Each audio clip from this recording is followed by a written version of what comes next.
Inihahanda na ng Department of Justice ang mga dokumentong kailangan para humiling ng red notice mula sa Interpol laban kay dating presidential spokesperson Harry Roque. Si Roque at 49 na iba pa ay may arrest warrant dahil sa kasong qualified human trafficking kaugnay ng Lucky South 99 scam hub. Habang tinutukoy pa ng DOJ ang pinakamabisang hakbang, iginiit nitong tungkulin ng pamahalaan ang paghahanap sa mga sangkot sa krimen at ang paghaharap sa kanila sa hukuman.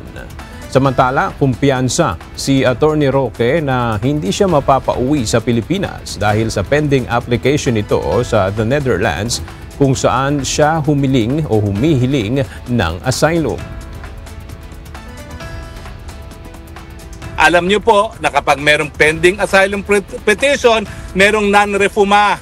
Kahit ano pang kunin yung red notice alert dyan, manigas kayo. Hindi nyo ako makukuha habang nakabindin itong asylum neto dito sa Netherlands.